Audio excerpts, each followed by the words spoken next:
Az bir şey qaldı, onu da tamamlayalım. Vəsiyyəti.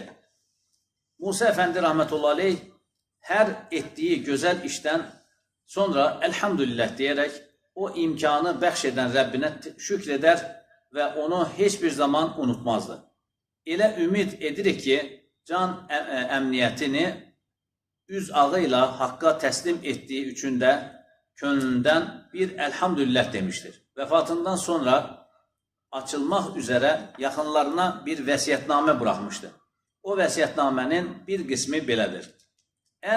Ey kainatı yaradan, yerlərin, göylərin, kürələrin, zərrələrin, insanların, cinlərin, xulasa bütün məxluqatın sahibi, ucalar ucası, ulular ulusu Allahım. Varislərim bu zərfi açdıqları anda sənin hüzuru ilahində olmuş olacağım. Uzun ömür verdin, ən dəyərli dostlarını fəqir üçün rəhbər eylədin. Dünyəvi, uxrəvi heç bir şeyi əsirgəmədin. Bol-bol ehsan eylədin. Buna baxmayaraq qeyrətə gəlib də layiqi ilə qulluq edə bilmədim. Qoskoca ömür beləcə gəldi keçdi. Xətalar, nöqsanlıqlar bir-birini təqib etdi. Könlümün istədiyi kimi yeşərəmədim. Yalnız sənin ucalığına, rahmanlığına, səttarlığına və qaffarlığınla təsəlli tapdım. Yalnız sənin ucalığınla, rahmanlığınla, səttarlığınla və qaffarlığınla təsəlli tapdım. Bu, hakir, zəif, qulunun günahlarını, xətalarını bağışla. Çünki o səni, Rəsul-i Ədibin və bütün səni sevənləri və sevdiklərini sevmişdir. Bu da yenə sənin lütfu ehsanınla, kərəminlə, inayətinlə zühur etmişdir. Gərək varislərimə, gərək onu təqib edən və edəcək olan zürriyyətimə də inayət eylə. Hamısına qavi iman ver. Atalətə uğrayanlardan eyləmə ki, bir tərəfdən qulluqlarını davam edərkən, digər tərəfdən sənin qullarına xidmət etsinlər və hər an səni tövhid edənlərdən olsunlar. Hər dünyaya gələn vaxtı saatı sayılı nəfəsləri tamamlandıqdan sonra əbədi həyata intiqal edəcəkdir. Nə mutluğu kimsəyə ki, həyatını haqq yolunda ifna etmiş və üzünün ağı ilə ahirətə köçmüşdür. Fəqir də bu xüsusu nəsibim dərəcəsində bildiyim halda layiqi ilə qulluq edə bilmədim. Pir-i fani olduğum halda özümə çeki düzen verə bilmədim. İslam böyüklərinin şuurlu, şərəfli həyatlarını oxudum, nəfsimdə tətbiq edə bilmədim. Xətalarla dolu bir ömürdən sonra Rəbbimiz Teala Həzrətlərinin məğfirətini, bağışlamasını umuram. Çünki o, Rahmandır, Qaffardır. Varislərimin İslami hüquqa riayət edərək həyatlarını dəyərləndirəcəklərini umuram. Bunlar hamısı təvazudan dolayı söylənilən cümlələrdir. Amma yəni bir Allah dostu göstər dediğin zaman barmağı uzadıb göstəril biləcəyim bir insandır. Hikmətli sözləri. Mömin gözəl halının dəyişib pisə dönməsinin bilərək və ya bilməyərək işlədiyi bir günahın nəticəsi olduğunun idraki içində olmalıdır. Mömin işləmiş olduğu kiçik günahını daima böyük görməlidir. Allah dostları ən kiçik zəllələrini belə dağlar kimi cəsim görürlər. Dərin bir məxfiyyət içində Cenab-ı Haqqa göz yaşları və böyük bir təəssür içində istiğfar edərlər. Ağıllı kişi əvvəla çuvalın deşiklərini yamayar, ondan sonra içini doldurur. Deşik yaxud çatlaq olan qaba nə qoyulursa qoyulsun, içindəkini mühafizə edə bilməz.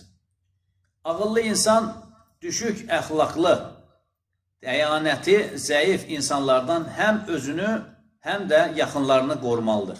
Mümkün mərtəbə onlarla məsafəli qalmalıdır. Çünki kişi kiminlə ülfət edərsə, onun halı və əxlaqı kolaylıqla, asanlıqla özünə inikas edər, əks edər. Qulu mərifətullaha çatdıracaq sözlər, mərifətullaha çatdıracaq özlər, yəni toxumlar vücud torpağında hazır gözləməkdədir. Bunların filizlənməsi, böyüməsi üçün həm şükür, zikir və fikrə davam etmək lazımdır. Mərifət elminin başı ilahi sənətin sirləri üzərində təfəkkürdür. Salim və masivadan arınmış bir qəlblə edilən mürakibə və təfəkkür nəticəsində insan kitablardan öyrənə bilmədiyi bir çox nurani bilgilərə sahib olur. Çünki Cenab-ı Hak buyurur: "Vettaqullah ve yuallimukumullah."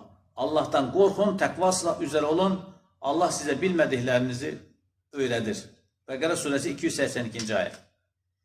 Pis əxlaqlı kişilərə təbliğdə bulunarkən leyin, yəni yumuşaq bir dil işlətməli və mütəvazi davranmalıdır. Onları qətiyyən ayıplamamalıdır. Çünki kişi ayıpladığı şeyə daha həyatda ikən özü də mübtəla olabilir. Dini hökmləri salih alimlərdən soruşub öyrənmək lazımdır. Çünki onlar təqva sahibi olduqları üçün fətvaları daha isabətli və daha təsirlidir.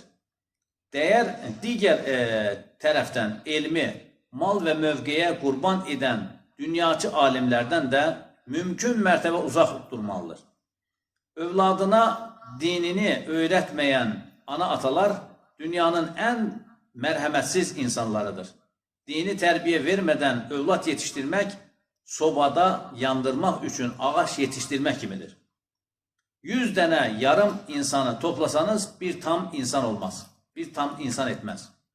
Müsəlman təmkinli və tədbirli olacaq, amma əsla qorxaq olmayacaq. Böyüklər nəfis təzkiyəsinin fərz-i ayın olduğunu ifadə buyurmuşlardır. Fərzlərdən sonra ən mühüm ibadət möminlərin könüllərini almaqdır. İnsanlarla yaxşı keçinmək qədər kişinin ağlının, elminin və helminin çoxluğuna dəlalət edən başqa bir şey yoxdur. İnsanlarla yaxşı keçinmək qədər kişinin ağlının, elminin və helminin çoxluğuna dəlalət edən başqa bir şey yoxdur. Bunu yaxşı bilməlidir ki, əsl kəramət riyadan uzaq qalaraq və qullardan heç qarşılıq gözləmədən tam bir ixlas və təslimiyyət üzrə son nəfəsimizə qədər Cenab-ı Haqq'a qarşı qulluq vəzifəmizi ifa etməkdir. Yəni, əsas kəramət istiqamətdir. Salik, yəni tələbə, bir tərəfdən böyük bir itina ilə əvradını, yəni zikirlərini etməli, bir tərəfdən də lazım, hətta əlzəm olan öz nəfsindəki ayıb və qüsurları axtarma vəzifəsini ifa eyləməlidir. Mürşidlər tələbələrin mərhəmət, səxavət, gözəl əxlaq sahibi və mütəvazi olanlarını sevərlər və onlar ilə fərahlanırlar. Vədin kiçiyi, böyüyü olmaz. Sözündə durmamaq münafiqlik əlamətlərindəndir.